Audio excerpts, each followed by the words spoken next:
تمام کلاسز کی ترجمۃ القرآن اور اسلامیات بکس کی ریڈنگ اور مشقی سوالات کے لیے ہمارے چینل کو سبسکرائب کریں۔ بسم اللہ الرحمن الرحیم۔ جی تو پیارے سامعین اور طلباء کرام، ہم نے سیرت نبی صلی اللہ علیہ وسلم کا تفصیلی مطالعہ شروع کیا ہے، جس کے لیے ہم نے الرحیق المختوم جو کہ عالمی انعام یافتہ کتاب ہے اور سیرت پر بڑی جامع اور مختصر کتاب ہے، اس کا مطالعہ شروع کیا ہے۔ ٹھیک ہے، تو آج ہم جس چیپٹر کو پڑھیں گے، ابو طالب کی خدمت میں قریش کا آخری وفد۔ ٹھیک ہے، یعنی یہ آخری وفد نبی علیہ السلام کے لیے آیا تھا ابو طالب کے پاس، اس کا آج انشاءاللہ تفصیلی ہم جو مطالعہ کریں گے۔ اس سے پہلے ساری کی ساری کتاب جتنی اس سے پہلے ہے الحمدللہ پڑھا کے میں نے اپنے چینل پہ اپلوڈ کر دی ہوئی ہے، آپ ساری کا مطالعہ کریں اور نبی علیہ السلام کی سیرت کو سمجھیں، ہمارے لیے بہت ضروری ہے بحیثیت مسلمان۔ ٹھیک ہے، ابو طالب کی خدمت میں قریش کا آخری وفد۔ رسول اللہ صلی اللہ علیہ وسلم نے شیب ابی طالب سے نکلنے کے بعد پھر حسب معمول دعوت و تبلیغ کا کام شروع کر دیا، اور اب مشرکین نے اگرچہ بائیکاٹ ختم کر دیا تھا، لیکن وہ بھی حسب معمول مسلمانوں پر دباؤ ڈالنے اور اللہ کی راہ سے روکنے کا سلسلہ جاری رکھے ہوئے تھے۔ ٹھیک ہے جی، اور جہاں تک ابو طالب کا تعلق ہے تو وہ بھی اپنی دیدہ درینہ روایت کے مطابق پوری طرح جاں سپاری کے ساتھ اپنے بھتیجے کی حمایت اور حفاظت میں لگے ہوئے تھے، لیکن اب ان کی عمر جو ہے 80 سال سے متجاوز ہو چکی، یعنی 80 سال سے بڑھ چکی تھی۔ کئی سال پے در پہ سنگین آلام و حوادث جو ہے نے اور خصوصاً محصوری نے انہیں توڑ کر رکھ دیا تھا۔ ان کے قوا مزحمل ہو گئے تھے، یعنی قوت کمزور ہو گئی تھی اور کمر ٹوٹ چکی تھی۔ چنانچہ گھاٹی سے نکلنے کے بعد چند ہی مہینے گزرے تھے کہ انہیں سخت بیماری نے آن پکڑا۔ اس موقع پر مشرکین نے سوچا کہ اگر ابو طالب کا انتقال ہو گیا اور اس کے بعد ہم نے اس کے بھتیجے پر کوئی زیادتی کی تو بڑی بدنامی ہوگی، اس لیے ابو طالب کے سامنے ہی نبی کریم صلی اللہ علیہ وسلم سے کوئی معاملہ طے کر لینا چاہیے۔ اس سلسلے میں وہ بعض ایسی رعایتیں بھی دینے کے لیے تیار ہو گئے جس پر اب تک راضی نہ تھے۔ چنانچہ ان کا ایک وفد ابو طالب کی خدمت میں حاضر ہوا اور یہ ان کا آخری وفد تھا۔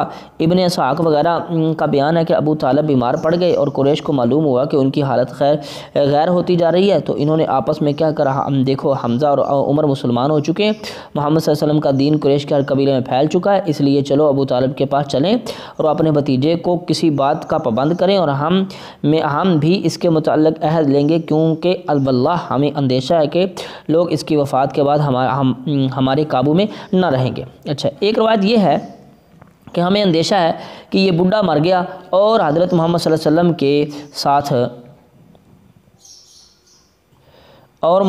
وسلم کے ساتھ کوئی گڑبڑ ہو گئی تو عرب ہمیں طعنہ دیں گے کہ انہوں نے محمد صلی اللہ علیہ وسلم کو چھوڑے رکھا اور اس کے خلاف کچھ ہمت نہ کی، لیکن جب اس کا چچا مر گیا تو اس پر چر دوڑے۔ ٹھیک ہے جی، بہرحال قریش کا یہ وفد ابو طالب کے پاس پہنچا اور ان سے گفت و شنید کی۔ وفد کے ارکان قریش کے معزز ترین افراد تھے، یعنی عتبہ بن ربیعہ، شیبہ بن ربیعہ، ابو جہل بن حشام، امیہ بن خلف، ابو سفیان بن حرب اور دیگر اشراف قریش، جن کی کل تعداد 25 تھی۔ انہوں نے کہا، اے ابو طالب، ہمارے درمیان آپ کا جو مرتبہ مقام ہے اسے آپ بخوبی جانتے ہیں، اور اب آپ جس حالت سے گزر رہے ہیں وہ بھی آپ کے سامنے ہے۔ ہمیں اندیشہ ہے کہ یہ آپ کے آخری ایام ہیں۔ ادھر ہمارے اور آپ کے بھتیجے کے درمیان جو معاملہ چل رہا ہے اس سے بھی آپ واقف ہیں۔ ہم چاہتے ہیں کہ آپ انہیں بلائیں، ان کے بارے میں ہم سے کچھ عہد و پیمان لیں اور ہمارے بارے میں ان سے کچھ عہد و پیمان لیں، یعنی وہ ہم سے دستخط رکھے اور ہم اس سے دستخط رکھیں گے۔ ٹھیک ہے جی، اور ہم کو ہمارے دین پر چھوڑ دیں اور ہم ان کو ان کے دین پر چھوڑ دیتے ہیں۔ اس پر ابو طالب نے آپ کو بلایا، آپ صلی اللہ علیہ وسلم کو بلایا اور آپ تشریف لائے تو کہا، بھتیجے، یہ تمہاری قوم کے معزز لوگ ہیں، تمہارے لیے جمع ہوئے ہیں، یہ چاہتے ہیں کہ تمہیں عہد و پیمان دیں اور تم ان سے عہد و پیمان دے دو۔ اس کے بعد ابو طالب نے ان کی پیشکش ذکر کی، کوئی فریق دوسرے فریق سے تعارض نہ کرے۔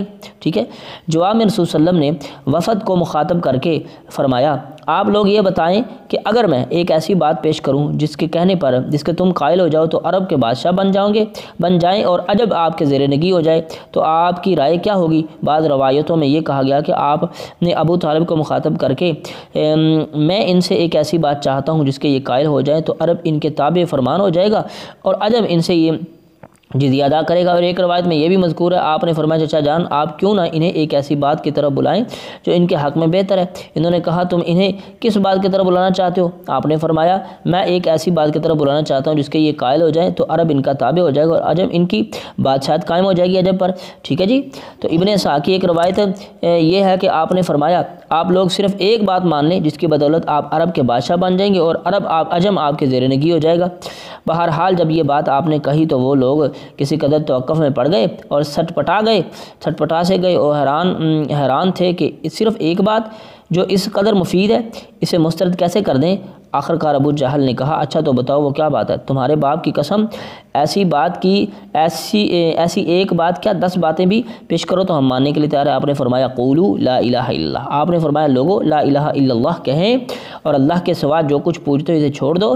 اس پر انہوں نے ہاتھ پیٹ پر مارا، انہوں نے ہاتھ پیٹ کر اور تالیاں بجا کر کہا کہ محمد صلی اللہ علیہ وسلم تم یہ چاہتے ہو کہ سارے خداؤں کی جگہ بس ایک ہی خدا بنا ڈالو؟ واقعی تمہارا معاملہ بڑا ہی عجیب ہے، ٹھیک ہے۔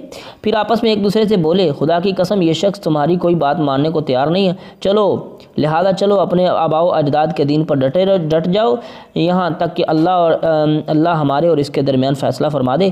اس کے بعد انہوں نے اپنی رائے لی۔ اس واقعے کے بعد انہیں کے بارے میں قرآن مجید کی یہ آیت نازل ہوئی، ٹھیک ہے، یہ آیات نازل ہوئی۔ صاد والقرآن ذی الذکر، صاد والقرآن قسم ہے قرآن کی جو ذکر والا ہے، بل الذین کفروا بلکہ کافر جو لوگ ہیں فی عزت و شقاق غرور و تکبر میں اور نافرمانی میں ہیں، کما اہلکنا من قبلہم من قرن کتنی ہی بستیاں ہم نے ان سے پہلے برباد کر دی، ہلاک کر دی، فنادوا انہوں نے بلایا رب کو پکارا ولا تحین مناس جب ان کا عذاب قریب آ گیا، وعجبوا اور انہوں نے تعجب کیا ان جاءہم منذر منہم کہ آ گیا ڈرانے والا ان میں سے ایک، وقال الکافرون اور کافروں نے کہا ھذا ساحر کذاب یہ تو جھوٹا ہے، نعوذ باللہ جو ظاہر ہے جادوگر ہے۔ اجعل الآلہۃ الہ واحدہ کیا تو بناتا ہے تمام الہوں کو ایک ہی الہ؟ ان ھذا لشیء عجاب یہ تو بڑی عجیب چیز ہے۔ وانسلق الملأ منہم چلے ان میں سے جو ان کے تھے سردار، ان امشوا واصبروا چلو نکل جاؤ اور صبر کرو ٹٹے رہو علی آلہتکم اپنے الہوں پر، ان ھذا لشیء یراد یہ تو ایک بہت بڑا ارادہ کی ہوئی چیز ہے، ما سمعنا بھذا نہیں ہم نے سنا یہ فی ملت الاخرہ پہلے لوگوں کے دین میں ملت میں، ٹھیک ہے، ان ھذا الا اختلاق یہ تو اختلاق یہ تو بڑی ہی من گھڑت بات ہے، ٹھیک ہے۔ اللہ اکبر، ٹھیک ہے۔ لیں جی نبی علیہ الصلوۃ والسلام کی خدمت میں جو آخری وفد آیا وہ بھی ہم نے تفصیل کے ساتھ پڑھ لیا، انہوں نے کیا پیشکش کی اور آپ نے کیا جواب دیا وہ بھی ہم نے پڑھ لیا۔ انشاءاللہ آگے چلے گا غم کا سال جسے عام الحزن کہتے ہیں، ٹھیک ہے، 10 نبوی انشاءاللہ 10 نبوی سے ہم آگے مطالعہ کریں گے۔ تب تک کے لیے مجھے اجازت دیں، اللہ حافظ، اللہ نگہبان۔